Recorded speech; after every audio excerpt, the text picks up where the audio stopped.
Perfect. All right. Once again, thank you so much, everybody, for joining the webinar.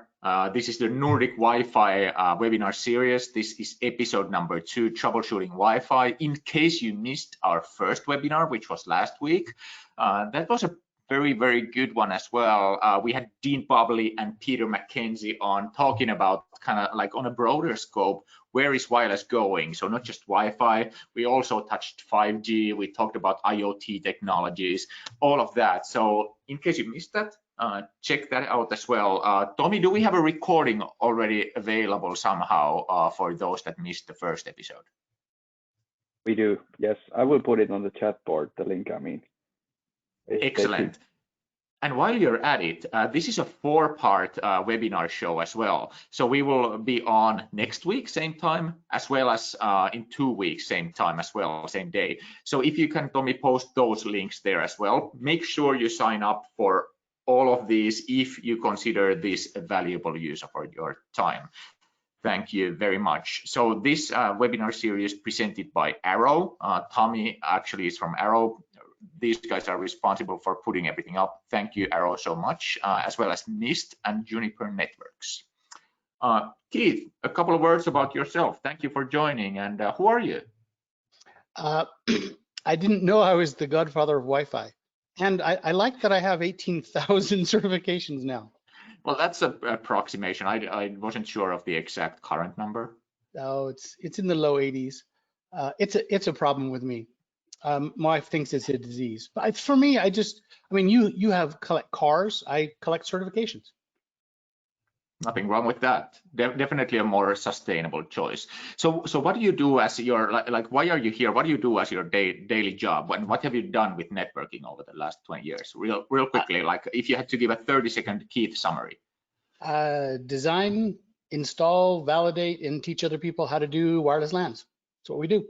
Oh yeah, and we also have a conference called Wireless LAN Professionals, which is, by the way, the absolute best wireless conference there is. So make sure, if you haven't checked it out, wlanpros.com. As for me, I work for MIST, and just happy to be here, and so happy that this is really going to be a Keith show. So thank you, Keith, for joining once again. So this is kind of what we talked about, you know, we'd be talking about today. You will be showing some, like, is it like kind of fundamentals and the process of troubleshooting? Is that fair to say? And then we'll look at demos from different kind of a framework to do troubleshooting with, because anything we need to understand that's complex needs something to help make it simple. So we have a little framework there, and then we'll hand it over to you to do some remote troubleshooting. Excellent. And then we'll hand it over to you to show a lot more cool troubleshooting tools. Is that fair? That sounds like a good plan. Excellent. And your background here is that you actually created a 4-day troubleshooting course, an entire course that, you know, features like 20 different tools, right? And this was fairly recently, like a year or 2 ago. So yeah, so last year. Timing in that sense as well. Yeah. All right, and at the end, you have time to take some questions as well. I'm sure we'll get some from the audience. Glad to help. Excellent. On that topic, there is a questions board on the GoToMeeting system, so please use that extensively. If somebody could send like 1 or 2 like example questions just to test that the questions board works, that would be fantastic. And we already have those. And Keith, it seems like you know the answer to this. Yeah, Ilpo, is the rumor true that you really dye your hair once a day? I've heard once a day, even twice a day. Well, see, Jussi, that's actually the reason that I don't have video now on. I didn't do it today. To be truthful, also my skills went a bit short as well on getting the video on, but yeah, I try to do it once a day at least. Wow, that's dedication right there. Thanks for asking. Thanks for asking. I did promise to throw you under the bus during the webinar, so I thought I'd do it earlier rather than you later. Didn't disappoint this time either. Yeah. Anytime, my friend, anytime. So, without further ado, how about we talk about the troubleshooting methodology? So time to hand it over to this segue guy here. Keith, feel free to take the ball and run with it. I'm changing the presenter to Mr. Keith Parsons. And pressing OK. I'm pretty sure I'm OK. Let's see if I picked the right one. Is that the right one we need? Yeah, good. Looks like it. So talking about troubleshooting. Well, the first thing we could do is we could go into a troubleshooting analysis like this. This is a pretty standard, it's been around for decades, of a process of to troubleshoot. You first identify the problem, then you recreate it, then you locate it. And these are totally legitimate and a great way to do troubleshooting if you know exactly what you're going after. The problem with wireless LANs is they're incredibly complex. They have lots and lots of subparts that have another subparts. And so instead of using this technique only, and again, there's nothing wrong with this technique, but this is what you would use as standard troubleshooting steps, either of Cisco or Microsoft or CWNE for doing something. I wanted to look at it more at a broad level of how do we even figure out what's going on with Wi-Fi. So the first step I did was I looked and said, is this going to be a complex thing? Is it more like Occam's razor, that the simpler something is, it's more likely to happen? And I would love if it was simple. Simple things are easier to solve. Or we could be more like the cartoon on the right side and have to go on the complex. And the problem with Wi-Fi is it is complex. There's a lot of things going on. So years ago, and this is from Lee Badman back in 2016, maybe 4 or 5 years ago, Lee put together this little document. He wrote it on his iPad, but I call it on the back of a napkin. And he put down the things he was trying to explain to his corporate bosses of why something could be wrong. And there's a lot of things that could be wrong in Wi-Fi that have nothing to do with Wi-Fi. So he built this little table showing, well, it could be the person, it could be the AP, could be the client, but it could be a whole bunch of wired network things as well. So I took that idea and then expanded it out to look something like this. And this is our framework of how Wi-Fi works. Well, if you first understand how Wi-Fi works, and we'll look a little closer in a minute at where this is, and there's some 33 little bubbles, and there's 33 groups of things that could go wrong with Wi-Fi. Any one of them could be the cause of your problem. If you don't know what each of these bubbles are and the metrics around not just how they work, but how would you measure it, it can be quite daunting. Or in troubleshooting Wi-Fi, you go for the least common denominator and just say, oh, I need to add another AP, when adding an AP might actually exacerbate your problem. So we took the process of a client, physical human client, it's the first bubble, taking a Wi-Fi client and connecting it up to an access point and transmitting data through the air out to the internet, and broke it into all its little parts. And that's what this little table is showing. But this was just the start. This was the organized part.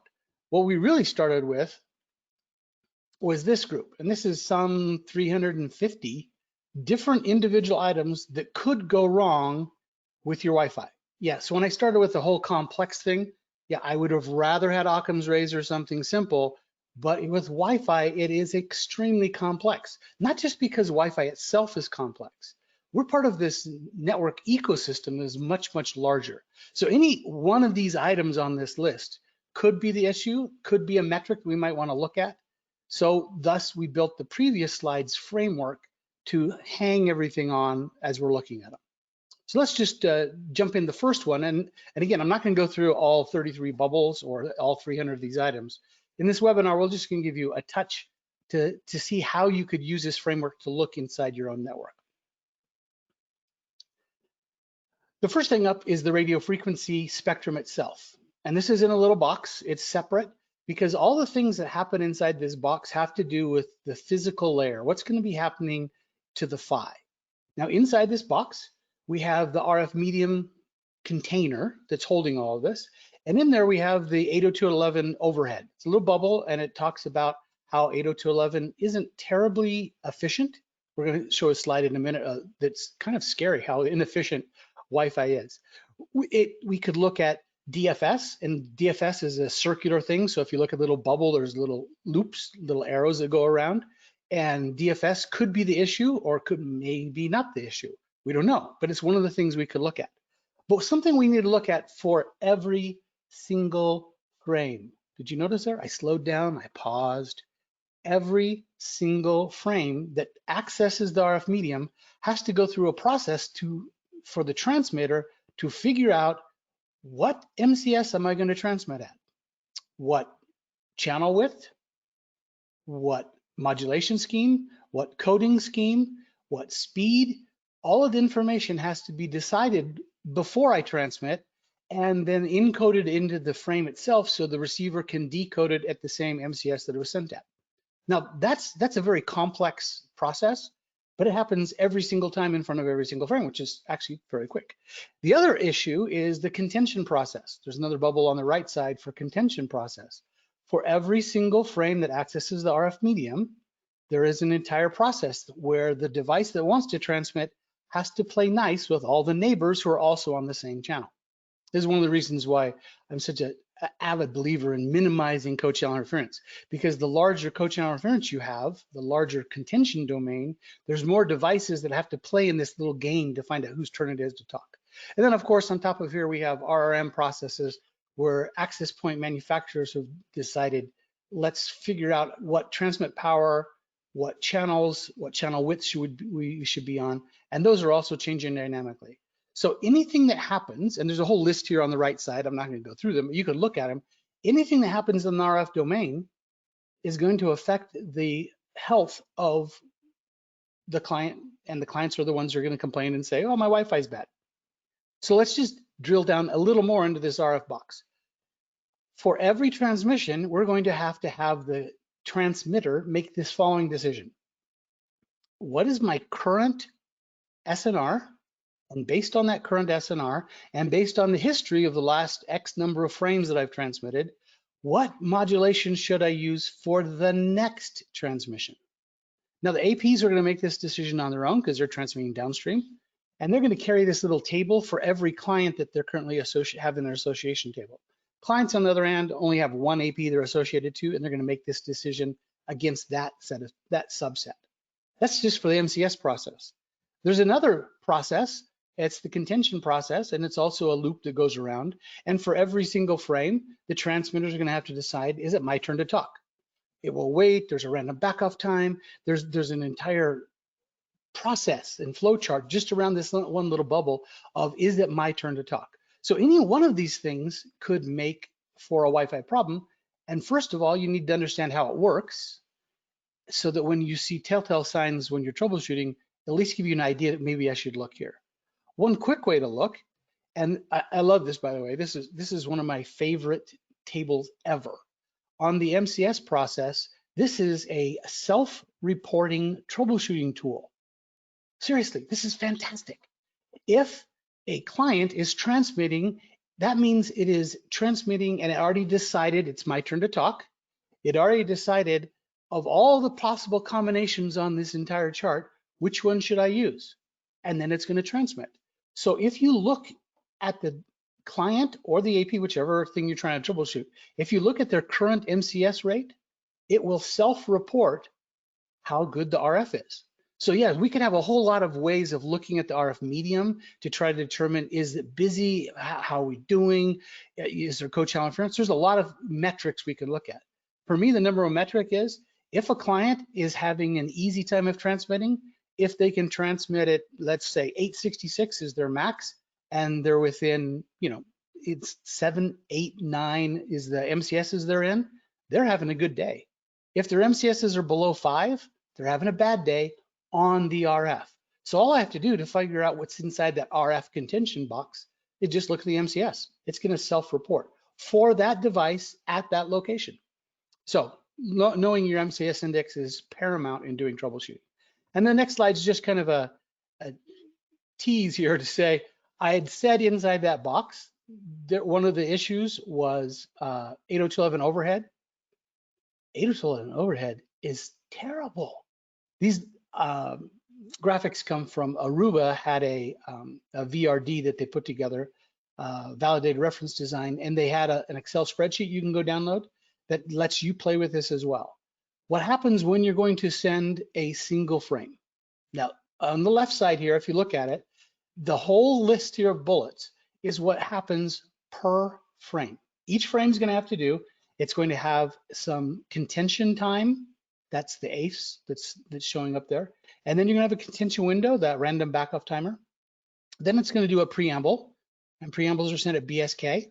And then we'll have RTS, and it's sent at the lowest basic rate. And then there's a SIFS, there's a fixed amount of time, and it steps through every one of these items in order to legitimately and accurately deliver that single payload. Of all the pieces on the side, the only one we care about is the payload. So in the picture on the right side, the payloads are in blue, and you can see how inefficient 802.11 is. It's a terrible protocol, but it's free and it works, and any manufacturer can use it, and you can buy a Wi-Fi chip from China with the system on a chip for around €1, and it will deliver all these features for you. Now, it's not terribly efficient, but it allows lots of people to share without the overhead that we might have in LTE, where we have a lot of management going on. So I'm not slamming on Wi-Fi, I'm just explaining why Wi-Fi isn't as efficient. So if we want to increase the speed of Wi-Fi, and we say, oh, we're going to send this next data frame at 800 megabits or whatever the number is, well, the actual payload throughput is a lot lower because there's so much overhead going on here. Now, that's just a little quick review of the upper box about the RF. The lower box on the left side of our management, our framework, is the association process. And a lot of times when we're troubleshooting Wi-Fi, the problem exists in this box someplace, where a client is having a hard time joining, or it's roaming, or it doesn't roam fast enough, or when it roams, it's dropping calls in between. So we need to understand how Wi-Fi does this little magic piece. Does it, after association, what happens? And we have different forms of authentication. And then after authentication, we have encryption. And after encryption, we get to upper layers. And then finally, we get the ability to talk to an access point, which will then convert it over onto our wired network. Now, the first one up here is the association process. I've been calling this the green diamond for nearly 20 years. And that's because the first time I had my graphic artist draw this picture, and this is the same picture I've used for 20 years. You can tell because it has a PCMCI slot on the side, a little PC card. So this has been a long time, but the protocol also hasn't changed. I call it a green diamond because we used up the other colors in the little flows, and diamond for flow charting is a decision. And the decision exists solely, totally, 100% only inside the client device in deciding which AP it should go to. And this process is terribly proprietary. There's a whole list of things on the right side that could be the metrics that your individual NIC makes in determining which of the access points it should join. So in your troubleshooting process, you need to know down to which is it a Intel XXXX with which version of firmware, what is it going to use for this? Now, not all vendors will share their details of how their green diamond or the roaming algorithm works. Some do, some have been nice, like Apple has said, here's the exact list of how we choose. We're gonna start with this one, if it's not that, we'll pick the next one, we'll pick the next one, and we go in and do that. Well, they also do some other proprietary things, but they are at least giving us the big chunk. So this entire process can be simplified down to this. There's an association process that leads to authentication process that leads to an encryption process, and then we have port control on the AP, which after port control, we get upper layers. After upper layers, we can pass traffic to the network, and then we'd hit a captive portal, and after the captive portal, we can gain full network access. Now, a lot of people, especially our users, when they complain, they're gonna stop and say, the Wi-Fi is down because they got a captive portal. And what you can see here clearly is the Wi-Fi was not down, because if you got a captive portal, that meant the Wi-Fi worked, you associated, you authenticated, you encrypted, you passed traffic, and then you got port control and it allowed it through, and then the captive portal stopped it, which means if you have a captive portal, Wi-Fi is working fine. What about if I just have an IP address? Well, if I have an IP address, that means I associated, I authenticated, I encrypted, I passed local traffic, I got past the port control, and then I requested a DHCP route. So there's some quick, easy ways to figure out in the Wi-Fi side, is it really Wi-Fi or not? And the last one we're going to talk about here for a second is the right side of the whole chart. Now, this is critical, important, must have, but it's not Wi-Fi. If any of these issues in the blue and the green bubbles have a problem, our end users are going to say, this is the Wi-Fi problem, because all problems are Wi-Fi problems if Wi-Fi is my method of access. Thus, we need to know about these blue boxes. We need to know how to track them down. DNS, DHCP, could even be the cable that my AP is connected to is going to throttle the throughput because I used a cable that didn't allow gig Ethernet. Well, that's going to look like really slow Wi-Fi, but it has nothing to do with Wi-Fi. So I think we need to look at all these.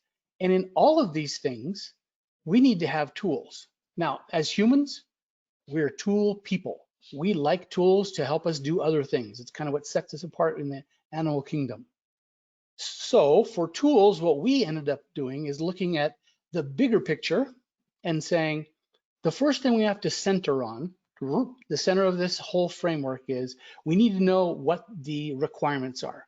Not just the simple ones, but all of the requirements. What device is our least capable, most important device? That one has to be taken care of. What's that device's need for primary signal strength, secondary signal strength, co-channel interference, data rate, SNR, density? There's a whole bunch of things we need to know about our design to design it to meet those requirements. Well, when we're troubleshooting, we're going to use those exact same requirements to tell us, did it meet those requirements? And if it did, then we have to look someplace else for it. Now, around this requirements, we have 6 categories of tools.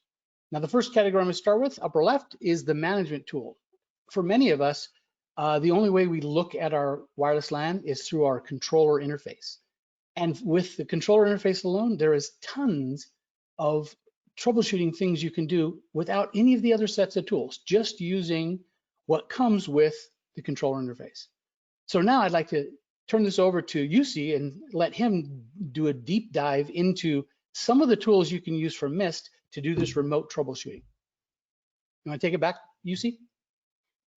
Thank you, Keith. Thank you for the excellent troubleshooting overview. Pretty amazing stuff, like how complex, actually, even just scratching the surface of Wi-Fi troubleshooting, how many things there are that you need to consider as you're doing it. So let me see if I can take the presenter control back. Here we go. And then I will show my screen. Can you again see my my presentation? Got it. So before I show you a couple of my favorite tools for troubleshooting, just as you were mentioning, since you mentioned Lee Badman, and I just made these slides as you were talking, to be honest. So you weren't listening, you were making slides. But, oh, hey, I can multitask, man. It's called multitasking. Multitask, okay. So first of all, Lee Badman, you mentioned the guy. So like, he's the ultimate skeptic of the industry. Not only does he draw really good pictures and cartoons as well, he's the ultimate skeptic when it comes to, like, how Wi-Fi works and the claims of Wi-Fi vendors and stuff like that. We actually had a chat with him in December with Wes Purvis, a Mist PM, and we talked about, like, because everybody's touting like AI and ML is gonna save the Wi-Fi and blah blah blah. There's so much marketing hype around that. With Lee, we kind of tried to scratch beyond the surface and understand that. I'm doing a Wes Purvis. What are you doing? Oh, that's your Wes Purvis imitation. Hold on, put it back. I need to take a screenshot of that and send it to Wes Purvis. This is true, because Wes did grow quite a nice mustache, Wi-Fi stash during Corona, and we actually call him the Ron Burgundy of Wi-Fi these days.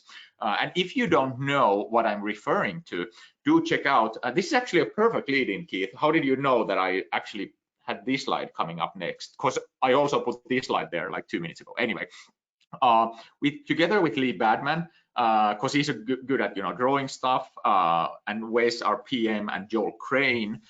We hosted a webinar. Was it last week? I think it was. Yeah, last week we had this like whiteboarding Wi-Fi design session where I was drawing on this glass whiteboard you can see behind me there. Lee was drawing on an iPad. Joel was drawing on top of a user interface of a Wi-Fi tool. We did all kinds of fun stuff, and Wes actually knew what he was talking about, so he wasn't drawing. So, but anyway, do sign up for this webinar. The recording is available. Just Google, Mist whiteboarding Wi-Fi webinar, something like that, and you'll find it. I don't have a link for you. Sorry. And then you mentioned this whole complexity of Wi-Fi, Occam's razor, and all that. So the reason I joined Mist is because I didn't like all these boxes and the inherent complexity of Wi-Fi. That, to me, that's what makes it super difficult. Is all the boxes and the dependencies between the boxes and the compatibility matrices between the boxes. This is the only sales slide you will see. This is what Mist architecture looks like. You essentially have the APs, you have the cloud. Wi-Fi troubleshooting and Wi-Fi in general is hard enough already as it is. So at least Mist makes it a bit more simple. And I'm a simple guy, so that's why I joined Mist. Anyway, I'm gonna throw you under the bus now. Oh, it's my turn. Okay. Wait, I just wanted to say, no beard, so you can't tease my beard, no mustache, and I obviously don't dye my gray hair, so I should be good. I actually, cause I'm getting bald and gray, I just shave it off. That's a really simple method of trying to hide it. Did you say getting bald? How do you say that in English? I am works. Fair enough. I've lost my hair, and shaving the head is just one way of trying to mask it. Anyway, we were not here to talk about my hair, but I deserve this. So, are you ready to play a game called What and Where? What and Where? Yes, let's play a game. So the rules of the game are as follows. You have 5 seconds to say. So what I did is I went to Google Photos and I wrote down Keith, enter on the search field, and I found pictures of you. And for those pictures, like for every picture, I have like 10 pictures. So we'll spend a minute playing this game. And for every picture, you have between 3 to 5 seconds per picture to say what's happening and optionally, where is this? Okay, without thinking too much. Are you ready? Sure. Go. First picture. You, me, and Maxim by your Datsun outside a hotel in Helsinki. Hey, you did fantastic. Next. I think this is Bixby in Florida, and you're about to start. But what are you doing with that doll? Oh yeah, I had a little flat. He wasn't Joel. He's Flat Stanley. Well, it's a doll. It's a doll. It's a little doll. Yeah. What's the story behind that? Anyway, okay, this one. I think we're just had lunch on top of a water tower outside of Helsinki. Correct. Oh, that's first time I saw a thing called a Muma. Is that? I think that's what the little guy's called. Yeah. Yeah. Oh, wow, look how dark my hair was. Oh, hanging out at lunch with a bunch of guys before. Oh, this is before we're going to Wi-Fi design day. Correct. However, this is actually dinner, and did we actually have dinner in this restaurant? We were thrown out of the restaurant. This one they kicked us out because we wanted to add one more person. Yeah, that didn't suit them now, did it? So we actually got thrown out. My Segway. Oh wow, that was fat days. Yes, that's me on my Segway, the first WLPC. First WLPC ever, like 2013, 14, something like that. Something like that, yeah. Teaching a CWAP class in Helsinki. Correct. I have no idea, showing how big your head is. Monterey Bay, I was learning with Rob to do 3D printing. some conference someplace, probably ATM. We are actually at the Fluke booth at the Tampa Bixi conference. We shot the Oh, video. this is just a little while ago, yeah. Sam going to give me a hug. Yeah, what can I say? This is classic UC showing your love for Mr. Nicolas Cage. This is actually from my presentation at WLPC a couple of years ago. No, you say that. It was really from your bedroom. Good, it's not. Okay. Hey, I've seen anyway, it. speaking of WLPC, this I took this screenshot from here. So every single presentation that's ever been done at WLPC at any of your conferences, which have been like more than 10, all of those presentations, which are only educational, there's no vendor sales pitches, that stuff like that. That's pure Wi-Fi education. All of those can actually found at Wireless LAN Professionals website, right? Yeah, that's the whole point of having the conference, to share the information. Absolutely, and these are free of charge, right? No. Especially if you're stuck home and you got nothing to do and you're bored, you can get more bored by watching more of these. That's the worst sales pitch I've ever heard. Okay. Anyhow, just to highlight a couple of my favorite tools for troubleshooting. And first one I wanted to highlight is this guy here. I hope you can see it. It's on the top right-hand side corner of my screen. So this is a super simple tool. It costs like €3 or something. Keith, what do you think? You should actually talk about this. I use this tool all the time. This is from Adrian Granados, and what it does, if you're on a Mac, what it does is allows you to not have to hold down the Option key. So if you have a Mac and you hold the Option key down and you click on the boing, boing, boing, there you go. You get the same information, but it's kind of static. If instead you use his tool and drop it back to the tool, you can see it over time, and so you can configure this however you like. Across the top, you can show different pieces of information, but what it's doing is just querying the Wi-Fi NIC and asking for information and then plotting it on the screen. So one of the things I like to do is I set MCS index as that horizontal line, so I can come back and say, how's my Wi-Fi? And you've got yours set to DBM. If you go to preferences, and then you can change and say, there you go, you can graph MCS, and it will show MCS over time, and you'll note you didn't move, your AP didn't move, your client didn't move, but at some point in time, you dropped from a 9 to an 8. Now, we don't know why, and that's fair. That's basically staying at, well, it's because it's right there. That's why.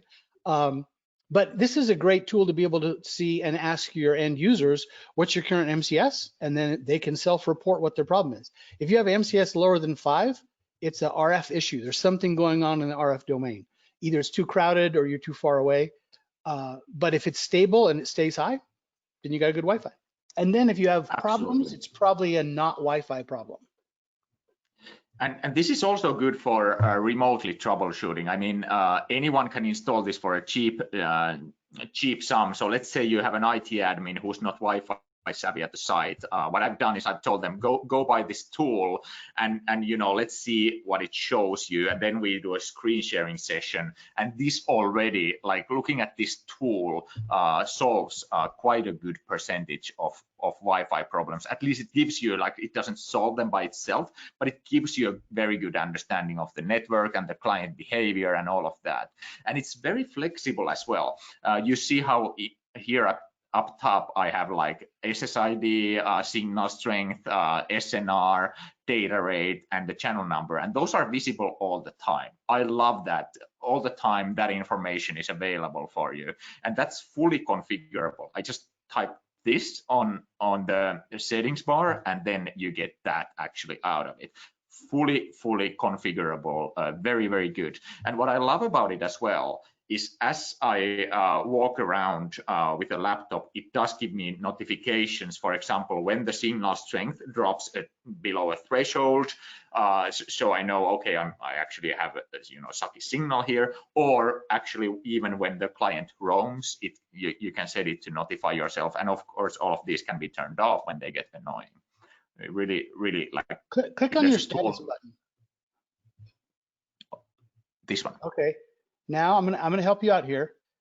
After you say %C, type in space %X. Okay. Capital or I think it's capital X, but anyway, there you go. All right. So that's MCS index right there, right? Yeah, and so I in front of mine I put MCS so I can see what it is. Yeah. But what it does is it allows me to see that move. And so if I'm sitting at my desk and I see that one fluctuating, even though the signal might be stable, if the index is fluctuating, it'll help me make better decisions about, because that means that my client that's the next transmit I'm gonna attempt. And so if it drops, that means I attempted and it failed for some reason. So seeing that move lets me know my client might have difficulty. If it's up in the 8, 9 and it's flipping between those two, I'm already at 256 quam, so I'm not complaining. But if it drops down to 5 or 6, like sometimes in an airport, it'll hover, then I might choose to go to a different SSID that might be more stable. Absolutely. So now you have a more professional screen, just saying. Yeah. So made by the same guy. How about this guy? So this is called the Wi-Fi Explorer Pro, and it's essentially utilizing the same basic principles. It utilizes the API to get like as much information out of the Mac Wi-Fi as possible. However, it's doing much more than that as well. So it's showing you all the networks that are out there, all the APs, all their characteristics, and it even goes to Keith Parsons' level of nerd knobs here on the advanced details of each and every AP. So you can truly see inside the management frames of each and every AP. And if you're Keith Parsons or Peter McKenzie, then you can actually understand some of this stuff. Or if you want to learn more about that, Devin Aiken has a class 2 days on how to use these details that's available in a very inexpensive tool to do troubleshooting. And if you use a remote sensor, you can do it remotely. There is so much information that's held in the beacons, and that's all that this is showing. But the way the protocol has to share its information and tell the world what it's going to do, well, if you can decode and figure out what it is, there's a whole list of best practices that I can evaluate your network by nothing more than this tool. And this is like $100. Again, it's called Wi-Fi Explorer Pro, and you can find it from adriangranadas.com, but just Google Wi-Fi Explorer Pro and you will find it. And there's a normal version that's a bit cheaper or something like that. But give Adrian the money. He's done a fantastic job. And because you have all of those details, if you right click up on the top and see the columns, there is so many columns of information to choose. You can have it show you whatever you need it to see. So 100%. It's a very powerful tool, and it supports things like spectrum analysis. You can plug in a MetaGeek spectrum analyzer in here, and it will actually act also as a spectrum analyzer. And what I really love about this I'm just tool, noticing, how come you have an AX missed AP anyway? What's up with that? Oh, you don't? I can tell right on your screen. You don't have a missed AX AP? Well, I have a missed AP, but it's okay. We'll get that fixed. Last time I asked you, you were like, no, me and my trainers have already too much stuff to carry. I'll be sure to send you one.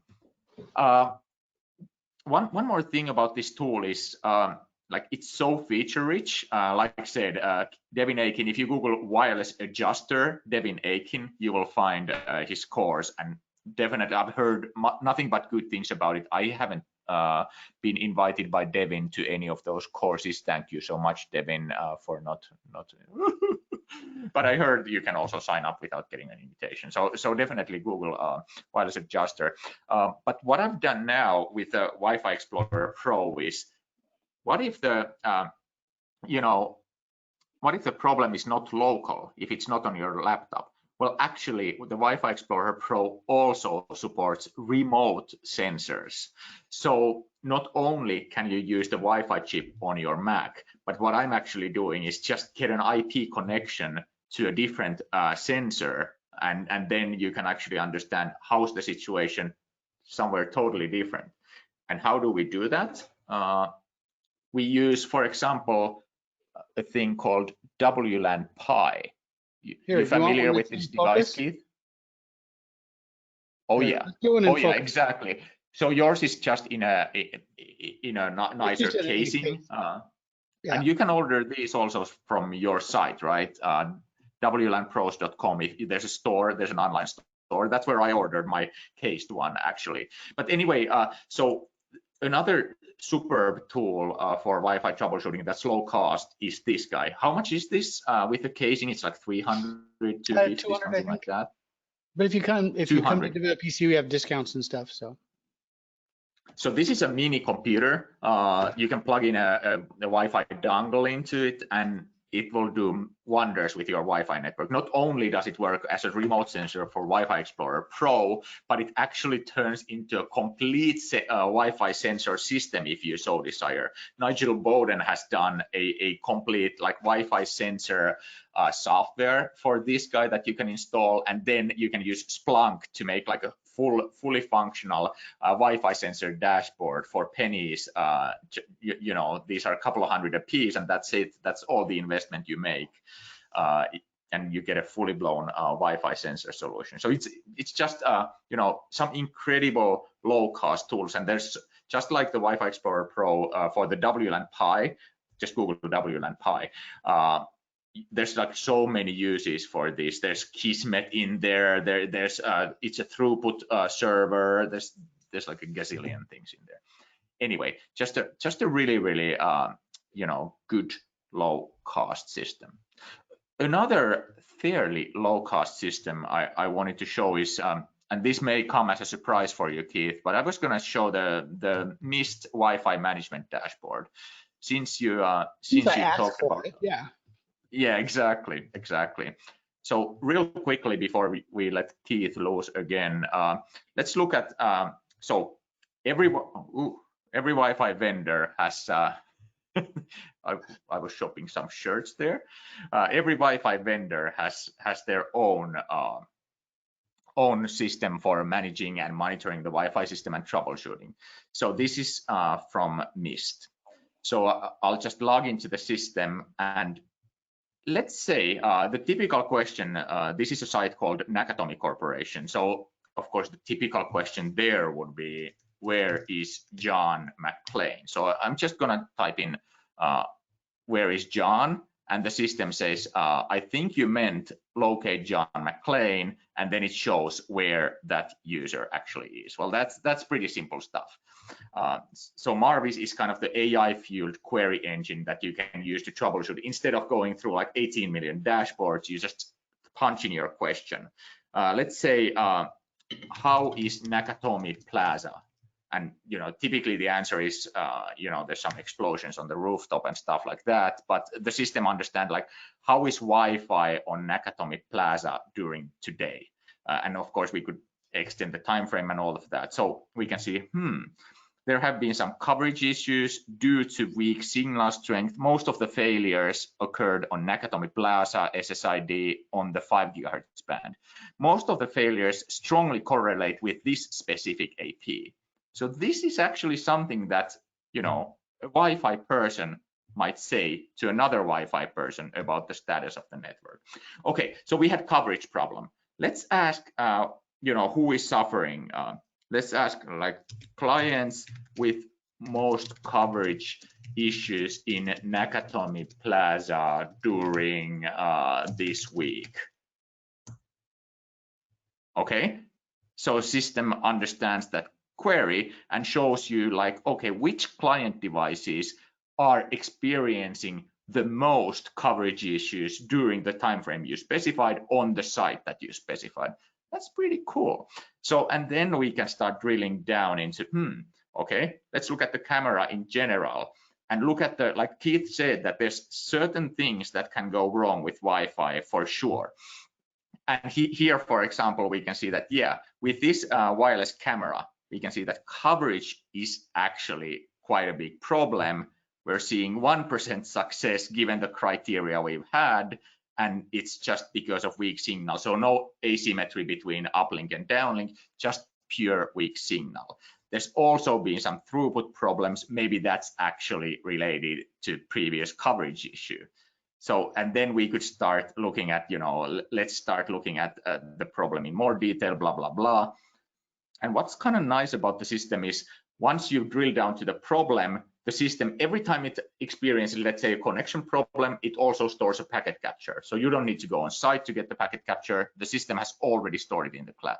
And this is without installing any boxes. You put the APs up and connect them to the internet, and this is the stuff you get from there right out of the box. That's all I have time for, because we need to let Keith loose again. Keith Parsons, please continue. Let me make you an organizer here. There you go. You should have controls.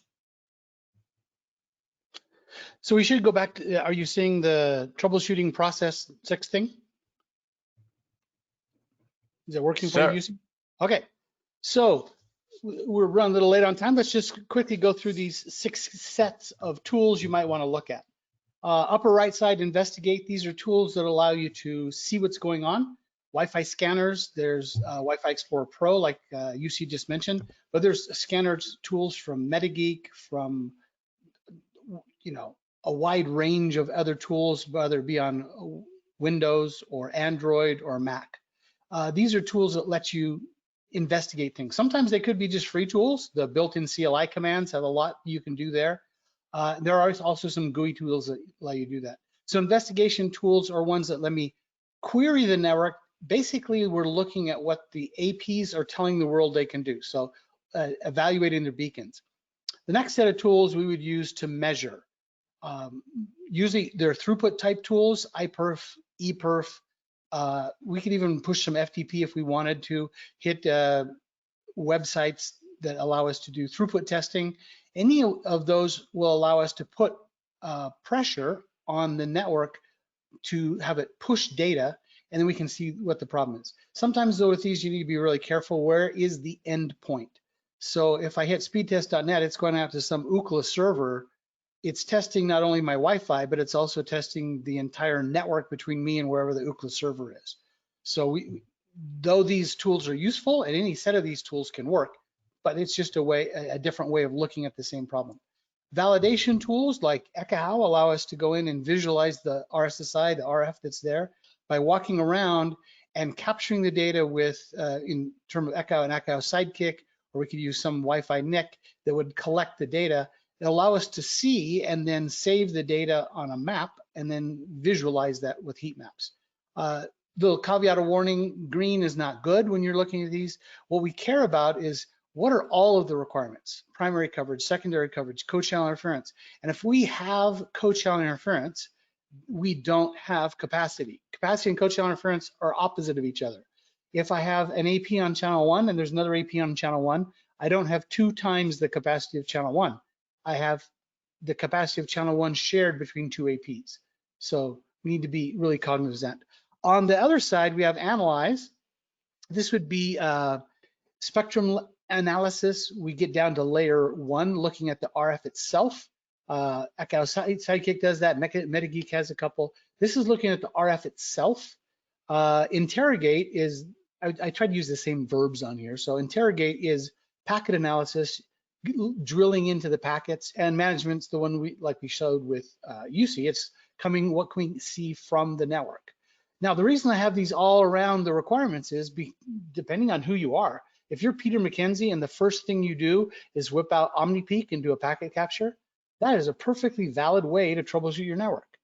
What if all you have is Wi-Fi Explorer? well, then you can come in from the investigate side and do as much as you can to troubleshoot a network with the tool you have in hand. Having a tool with you is better than having no tool at all. If you have a laptop, you have a whole suite of CLI commands that are available to you that you could help troubleshoot your network with just the thing you have. You just need to learn how to use those tools appropriately.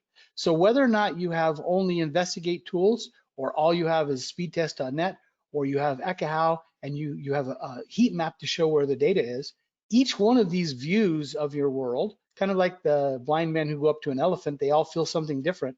We can go in and use each set of these tools to evaluate and help us troubleshoot what's going on in our network. And there's a whole wide range of sets of tools, different price points where you could get into this quite inexpensively. If you just want to get into, in our course, for the whole management side, so it would be vendor neutral rather than support only Mist or Aruba or Cisco, we went with MikroTik, a really cheap, €50 MikroTik device has actually a pretty full-blown suite of troubleshooting tools that you can learn and practice on for very little money. So I'm going to skip forward a bit here and talk about there's the tools that we've been using. We need to quickly understand, is it wired or wireless? Because there's a whole set of tools and techniques that we're going to do. If it's a wireless problem, we have to look at wireless and use wireless tools. If it's a wired problem, we probably have other tools and other infrastructure people to look at and poke at. So let me just show you a really quick way that you can do this. I happen to use the same tool that Jussi just showed. On the top here is my ping time and my download speed and my upload speed that I ran at a hotel in the Silicon Oasis outside of Dubai. Brand new hotel. They had put in fantastic new Wi-Fi, but this was the results I got. So I went down to the hotel operator and went to the front desk and complained. And she goes, "Oh, you're complaining about Wi-Fi again." I said, "No, I'm not complaining about Wi-Fi." Because if you look at the bottom, I was associated and I had a 49 signal. I had an MCS of 9. I was pushing 866, which was the max that was capable of my Mac and the max capable of the AP. The Wi-Fi was perfect. They had a really bad backhaul. So when I went and finally talked to the manager and said, "You have trouble," and he's like, "We spent hundreds of thousands of dollars on our Wi-Fi. Why is everyone complaining?" And I showed him the difference between these two and tried to explain, it's your backhaul. And his answer to me was, "Oh, we have a E1. Pause for applause. Yeah, they had the wrong backhaul connection. It's not the Wi-Fi, it was the wired. So you should be able to very quickly see the MCS index is going to tell you how is your connection to the RF and to the AP. The backhaul is going to come back and show you that it's a wired problem and not a wireless problem. So one more quick one. Of the top issues from surveys from around the world, from a variety of places, we put them together. There's a lot of issues that have to do with just end users making mistakes. There's a lot of issues that have to do with the network, IP, DHCP, DNS issues. There are a bunch of problems with the clients themselves, and we have to be aware that we might have to do that and update the clients. Or there's a whole set of problems we have to deal with in the wireless infrastructure, and those have a different set of processes to take. So to leave you with a very quick view, is it wired or wireless? Ask yourselves these questions. You can check the IP address. Did they get an IP address on the wireless? If it got an IP on the wireless, that means it went through association, authentication, encryption. It opened the port. It sent a DHCP request across the AP over the wire and received a DHCP back. Yeah, pretty good idea you don't have a wireless problem because it's getting there. If you can ping your wireless client from the wired side, probably don't have a wireless problem. Definitely check the MCS on the wireless client. And then compare the throughputs like I just showed between a wired throughput and a wireless throughput and match those two. You probably don't want your wireless to be your bottleneck. So as long as whatever your upstream backhaul is to the internet, if wireless is close, then we don't have a problem. If the wireless is slower, then there's a problem. The last one I showed, we had 1 meg connection to the internet, but I had 866 over the air. Obviously not an air problem. Check if it's isolated. Is it just this one client or lots of clients? So we're nearing the end of our time. I'm going to just skip forward and say, if you don't do doctor's visits, just kind of lead into this. Channel utilization is like getting your blood pressure. It will tell us how much pressure is going on our channel in the RF. Your and we know pulse is how your retard bad rate. it is to get a blood clot, right? Yeah, if you have a blood clot, you'll see it that way. So I like using these three as just a quick test. Of course, doctors have all sorts of other tests they can run, but they're going to run these first three every time you go to the doctor just to see how you're doing. So you should be able to look at channel utilization, retry rates, and MCS rates very quickly on your network to tell you how the health of your network is. There we go. If you want any copy of these slides, they're also available with Arrow. If you hit this website, I have another blog article that also lists all the graphics and the details, obviously available for free. Thank you, Keith. Thank you so much. Actually, on that further reading, so that's definitely one to keep. Make sure you go there. You've done a huge service to the entire Wi-Fi community by posting so much stuff online for free. Thank you for that. I also have a further reading list here. That's pretty much the same stuff, actually. So first of all, if you enjoyed this webinar, you can find a ton of recordings. Just Google missed webinars, WLAN Pros webinars. You also have a good podcast, Keith. You might want to check out the WLAN Pros podcast as well. I think last time you had Chuck Lukaszewski himself on the podcast, the guy behind Wi-Fi 6, much of Wi-Fi 6E. Exactly. If you download the slides that I uploaded to you for this session, I put a couple of slides on 2, 4, 5 gig and 6 gigahertz channel allocations, if anyone wants to look at them there. Perfect. And speaking of Wi-Fi 6 and 6 gigahertz Wi-Fi, just Google missed Wi-Fi 6 or missed Wi-Fi 6E, and you will find tons of resources there as well on our website regarding Wi-Fi 6 and 6 gigahertz Wi-Fi.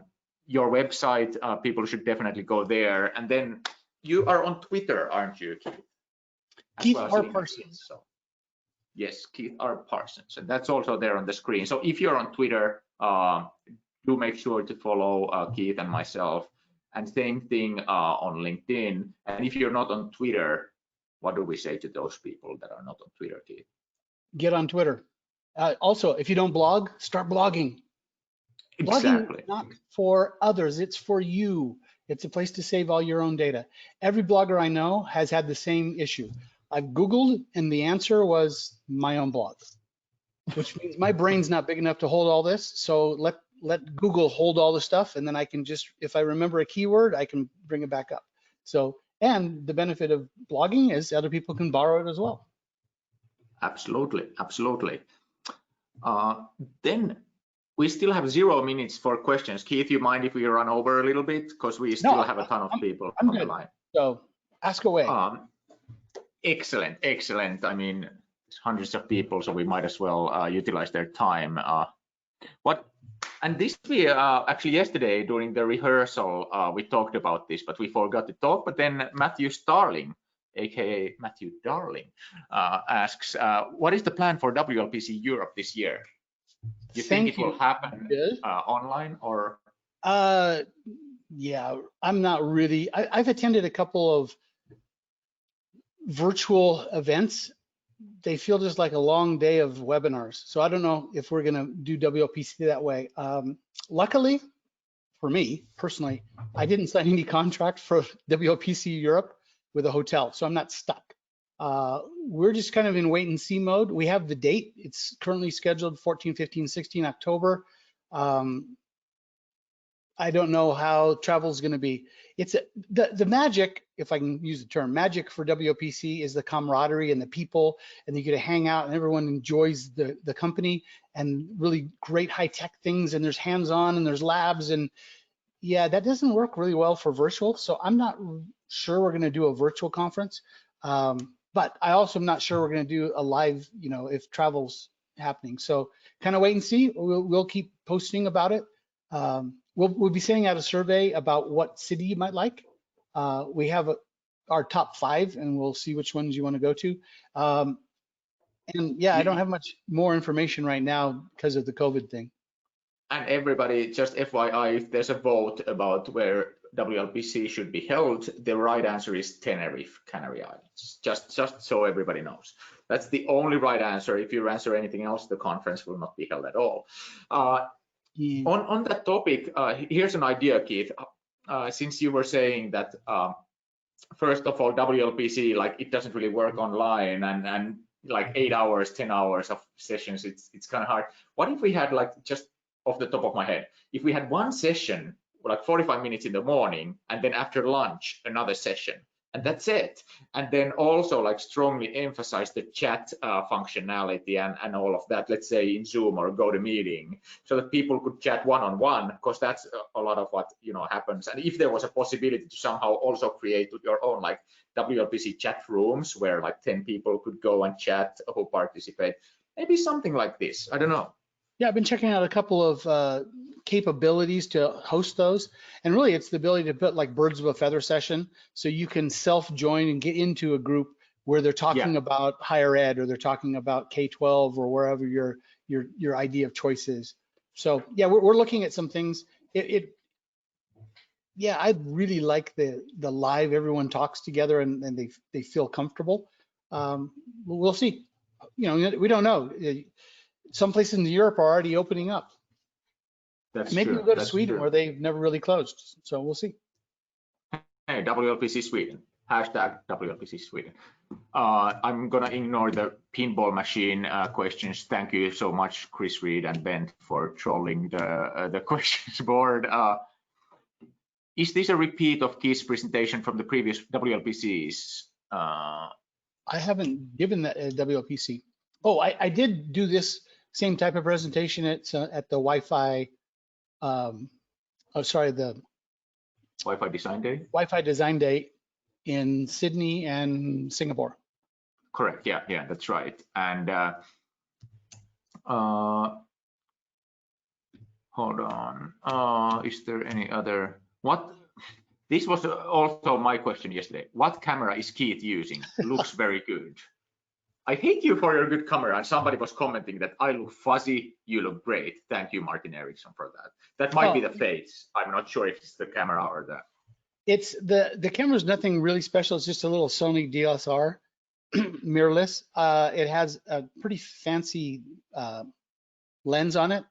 It's a 1.4 16mm lens. So it allows to have this nice bokeh between focus on me and focus behind. It kind of has a break there. So, and then I have lights as well. So if there's no lights, it's not quite as nice. Plus, I would say some of that has to do with your backhaul. I mean, you have a very fast backhaul to, you know, give that crisp of a picture with like 50 Hertz update. Here, I'll tell you. My uplink peaked at 195K. That's 195, yeah. But latency is very, yeah, very I just got fiber to the house. So, woohoo! Having lived out in the boonies for a long time, it's been 4 years and I finally got fiber, so I'm happy. Very nice. Speaking of speeds, what was the tool? There was a question about the tool you were showing on the Dubai case, which showed uplink, downlink, as well as MCS and all that. So that was the same tool you were showing. It happens to be called, if you just want to go look at it, it's Wi-Fi Signal, Wi-Fi space Signal from Adrian Granados. It runs on Mac OS, and you can just drop it in your tax. There you go. That same was one. it though? Because you were showing throughput, the other little one, downlink throughput. It was actually just a screen capture from speedtest.net. Speedtest.net, okay. Yeah, it was nothing really fancy there at all. Excellent. Okay.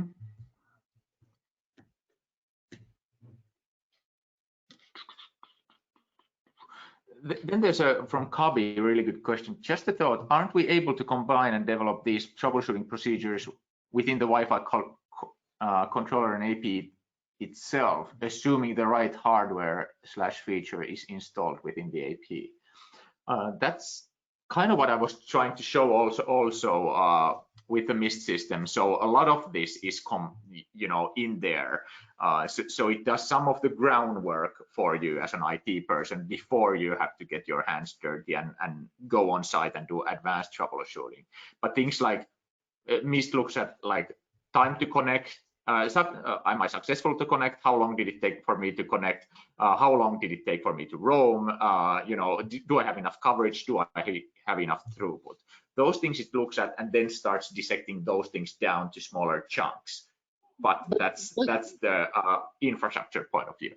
Doesn't MIST also check how long it takes to get a DHCP response? Yes, absolutely. That's one of the time to connect. You're also getting the wired side answers on your controller. Yeah, absolutely.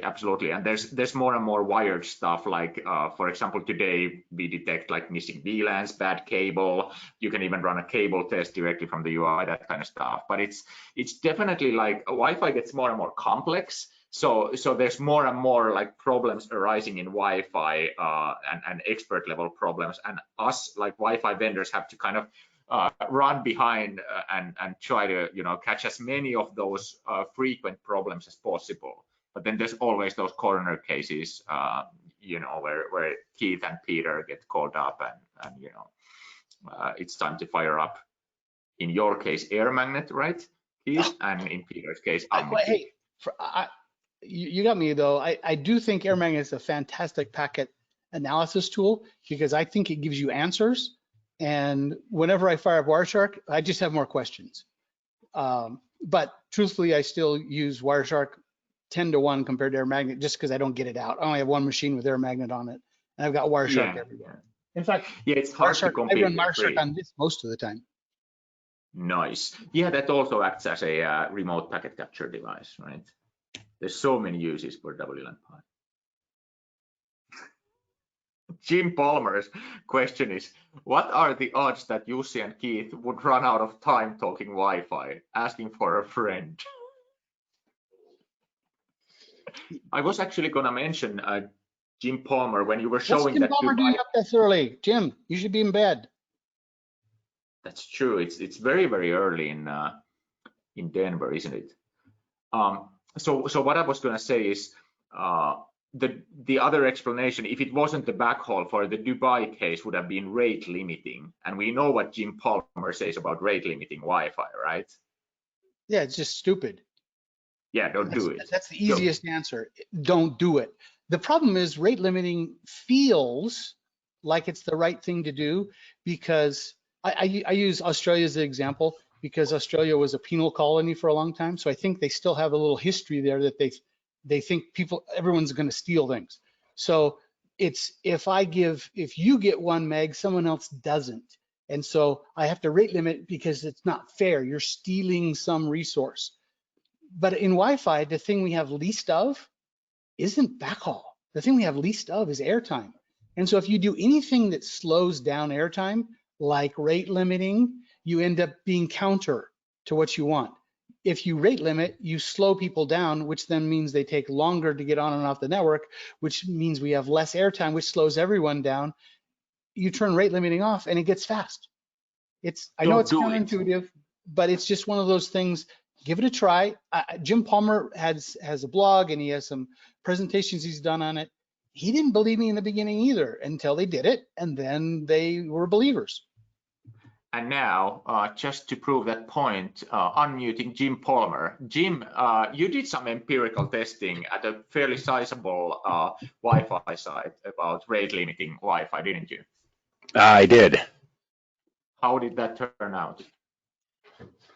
We did it on accident, to be honest with you, the first time, and it turned out really, really bad on a Friday night.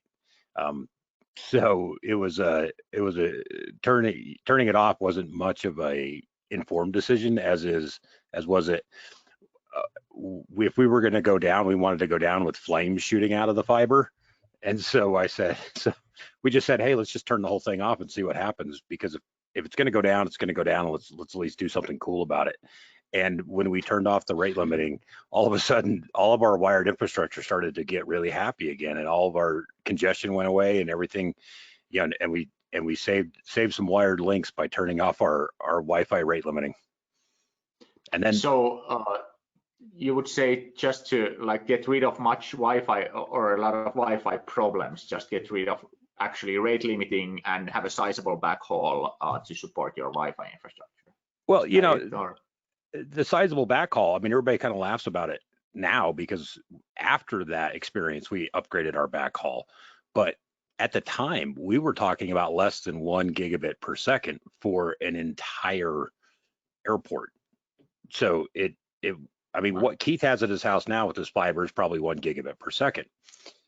And we were doing, you know, tens of thousands of passenger devices on 1 gigabit per second. So it's not, like I said, we did it on accident. It was only after all that I decided to spend some time to figure out why what we saw happened. So it was an accident to prove it, and then I wanted to go back and figure out why was that the case? Why did that actually happen to where, you know, removing the rate limit? And so people think that I did it as a way to sell more wired backhaul. You know, hey, go back to your ISP and buy more wired backhaul. And in fact, it's the opposite. Like Keith was saying on this webinar, you know, he was only doing, you know, kilobits per second. It's not about your backhaul. You can get away with a lot less than 100 megabits per second. You know, it's all about the airtime and getting on and off. It's the latency, and we have so much latency on the air. Yep, latency is more of an issue than the actual gigabits per second. So Exactly. So while we have Jim on the line, please stay on the line, and you know, if I'm sure you have nowhere to go or that you've had, you know, a day job or anything. You can tell your boss you were busy on a missed webinar if she you know, asked where you've been. So there was a good question. We were going through tools, and there was a question of any recommendation on an Android tool. So there's also called Wi-Fi Analyzer is an Android tool, I think. But the problem to me was like they restricted Android scanning functionality. So previously, like first they locked down iPhone totally, and there was no you know, possibility to get almost any Wi-Fi information out of the iPhone. But a couple of years ago, they actually restricted Android. I think Android 8 started it, so that you can't scan Android devices. You can't perform a Wi-Fi scan more than like 3 times every couple of minutes or something like that. And that kind of killed many of the analysis apps on the Android. Granted, there are speed testing apps and all that kind of stuff, but do you guys know of any good ones that are still there? I know Wi-Fi Analyzer is one, but it's a bit crippled these days. You know, one that I use because I'm still an Android person, unlike Joel, who recently converted to the dark side. I use an app called well, not the shirt dark side, the other dark side. No, the app that I use. Oh yeah, I know. I was, but yeah, he's in the dark side in a lot of ways. Yeah.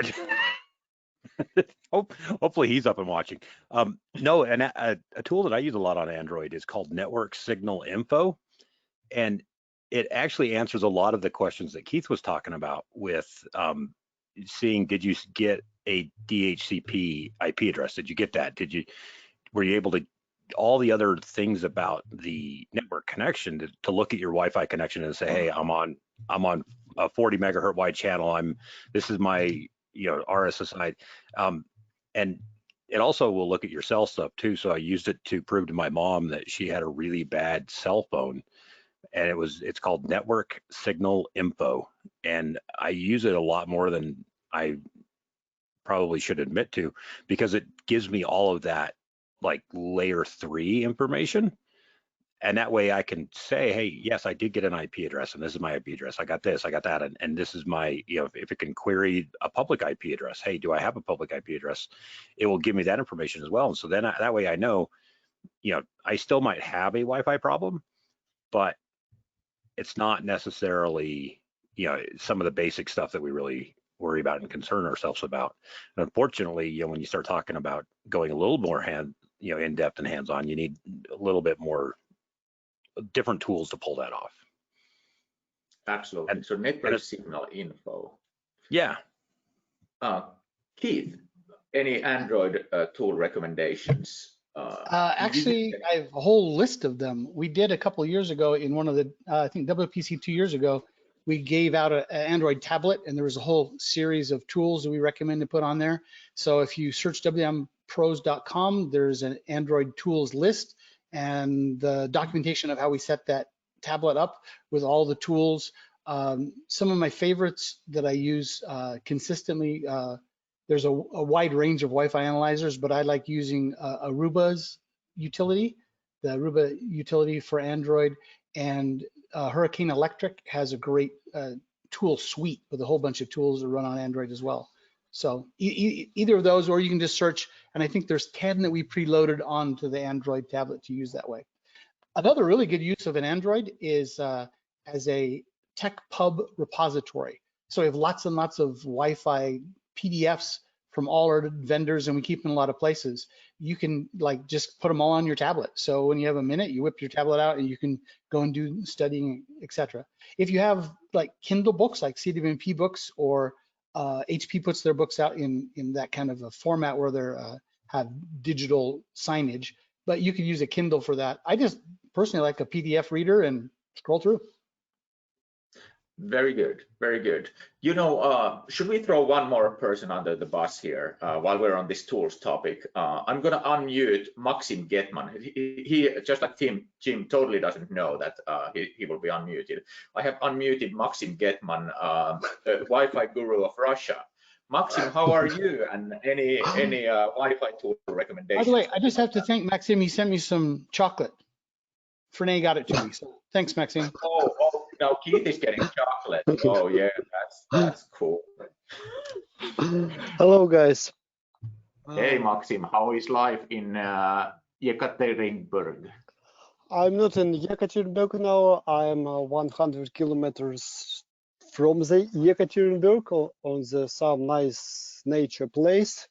But nice. The internet speed is very low. It's limited about half meg. So I don't know if you hear me well or not. Dude, you're 100% loud and clear, so it works perfectly. Okay. As long as you don't touch your video button, I think we're good. Yes. So as you probably heard, we were talking about different tools for troubleshooting, remote troubleshooting, all this kind of stuff. What kind of Wi-Fi tools do you like to use? I don't know if is there any differences in, you know, to what we already discussed here? Most of all, I use Aruba utilities. It's very good for checking roaming. That's because, Android, right? Yes, that's Android only. And, I was going to mention that, but I would have gotten fired, so I didn't. As for me, I like to use Magic IPF. It's IPF client on your Android, and I usually do throughput test, and that's it. Okay, so those would be your kind of low-cost tools of choice. Very good. Thank you, Maxim. Do you have any questions now that we have Keith and Jim Palmer on the line, by the way? Any questions regarding troubleshooting that have been puzzling you? I think no. Today it's the first time I saw the MIST interface and how easy to just ask a simple questions to the Wi-Fi system, to the controller, and I'm really amazed. Yeah, like first time I was using that, I was A, blown away, and B, became an instant fanboy as well. So thank you for saying that. I totally felt the same. Don't you have MIST APs yourself as well? No, I don't have the MIST AP. Okay, because they were supposed to have been shipped to you like a couple of months ago. So let me see where they are. I apologize for the delay there. There's some guys in the Russian mail system that have great Wi-Fi at home. yeah, exactly. Right at this moment, they are like how is my Wi-Fi in Moscow Central? And then it gives them an answer. And sorry, Maxim, we'll make sure that you that those get delivered. I'll need to see where those are. Okay, thanks, Jussi. Of course, of course. Okay. One more question, and I apologize, Keith, for taking so long. And I don't know if Jim Palmer probably went already to install some kick-ass Wi-Fi as well. But one more question that I found very interesting is the future of Wi-Fi sensors, such as 7-signal and all that. And this, like coming from the tools world, to me, this has always been close to my heart and an interesting topic. But the thing I've always been struggling with is a couple of things. First, the mounting. If you mount them in the ceiling, it's not representative of the end user if you use sensors. If you mount them in the walls, kind of same thing.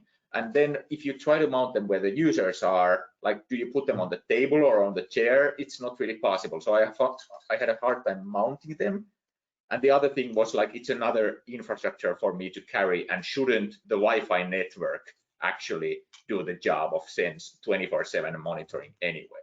But what do you think, Keith? Like, while I don't get me wrong, I really find, for example, 7-signals, like the information they give you, it's very, very rich, and I do like that as an additional data point. But it's just, you have to work to get that going.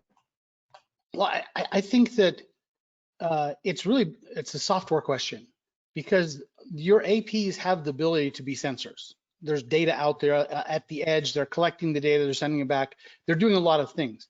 The question is, how do we take that AP that's on the edge and make it give us that data that we need? So that's a software question more than anything else. I did some consulting with some companies who were making sensors, who then got absorbed into other companies. And in the end, they got absorbed. What they wanted was their IP inside the company, not the physical sensor. The sensor is just a endpoint to collect data. You have APs, you have an infrastructure already out there, it's collecting data. Let's see if we can get the controller side to just give you back the information you want.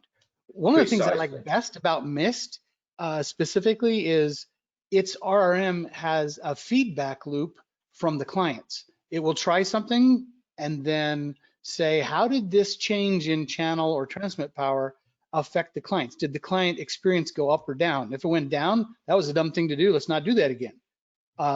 That's kind of automating what I've been doing manually for a decade, is going out to tune someone's network. For me to do that, that's a really expensive option, to put a human in there when it's something that could just be done by AI, of course, But you have to ask the question, though. The question is, do I care about what the client says, and am I getting the client information back, rather than just saying, well, this AP saw this AP, so let's change our power accordingly. I think it's more client-based. I I don't even remember once when I've had a customer call me and say, hey, I have two APs that can't hear each other. Can you come fix that? Yeah, true that. And I mean, for example, our APs have a third radio, the 41, 43, they have the third radio in there, which is constantly giving you information and doing those tests. So I would agree. It's more like a software question than a hardware question. Maxim, what do you think? Have you used Wi-Fi sensors ever? I use WLAN as Wi-Fi sensor. How's that been working out? It's not so solid to give it to customer. It's good for engineer, but it's maybe not good enough for production. And I think the good idea is install like a sensor application for on the client devices, like portable Android devices or maybe iPhones, and allow this application to maybe send some data sometimes, like a throughput test when a device is inactive.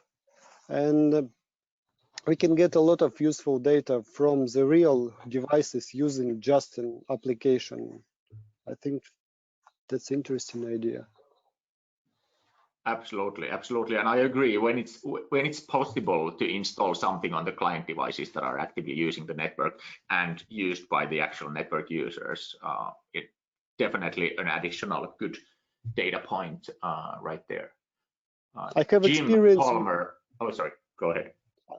I have some experience with Xia, Xchariot, and Point. You can install it on whatever device you want, and you can get good results. But it's very limited functionality, and I don't see some other stuff like this. Okay, that's cool. We actually need to talk more about your experiences later on about that. I've never heard anyone actually using those things. Jim Palmer, have you used sensors in your Wi-Fi network? You know, we tried it at my last position for a little bit, and you know, I think it comes back to a lot of what Keith and Maxim were saying is there's so much data there already. The sensors kind of help, and I think what everybody's looking for is, hey, this way I don't have to go on site, I don't have to drive out there. But sometimes, unless you can get a client application on a client device and monitor it from that way, and clients are so different, you still have, at some points, you're still going to have to go out there. That's just the nature of the beast. We can't get around that. But I do think that as technology evolves more and more and more, there's still a lot of information you can glean from just the APs reporting what they're seeing from the client side. This is what this client is reporting to me. And it's just a question of how do we gather that information and then display it in a way that maybe you don't have to be an expert to understand it. And I think that's really I think if we can get to that point, then we can worry about let's get down at the client level and see what it's like right there next to the client. Well, sometimes right now the best answer is go out there with your little handheld tools and experience it yourself. Absolutely, absolutely. And for those handheld tools, I'm assuming the NetAli G2 is kind of the go-to tool for many when you go on site and actually need something quickly to troubleshoot.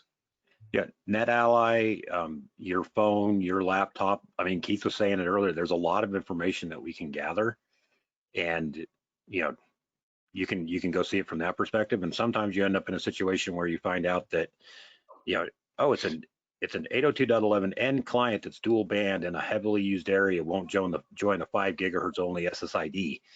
And how else do you find that other than taking that exact specific client device into that exact specific area and realizing that, hey, all my AC devices work just fine, but this 11n dual band doesn't. Yep. And ask me how I know that one. How do you know that one? A lot of weird looks in an airport with a lot of different laptops. I hear you. Anyway, with that bombshell, I think we're ready to go. We're already 30 minutes over time. Thank you so much, Keith. Thank you, Maxim, and thank you, Jim, for staying over time. And thank you, Arrow and Tommy and Anu and Petri and team for setting everything up. Thank you, Ilpo, for being thrown under the bus, and thank you, attendees, for joining. This webinar will also be available as a recording. Tommy Aika from Arrow, any closing thoughts? No, I think you've said it all. So thank you again, Jussi, and special thanks to Keith and all the surprise visitors that you invited, Jussi. So thanks to all. Sorry about that. Final thought to Keith is please send your deck to me ASAP so I can still include it in this session, and it will automatically go in the follow-up email. So Will do. That's my final thought. Over to you, Jussi. Perfect. Thank you, everybody, and see you at episode 3. Check out the chat board, log in, register. We will spam you so much after that. There will be no tomorrow. with all kinds of useless advertisements from Arrow and Mist and Juniper that you never wanted to see. No, I'm kidding. We won't spam you too much.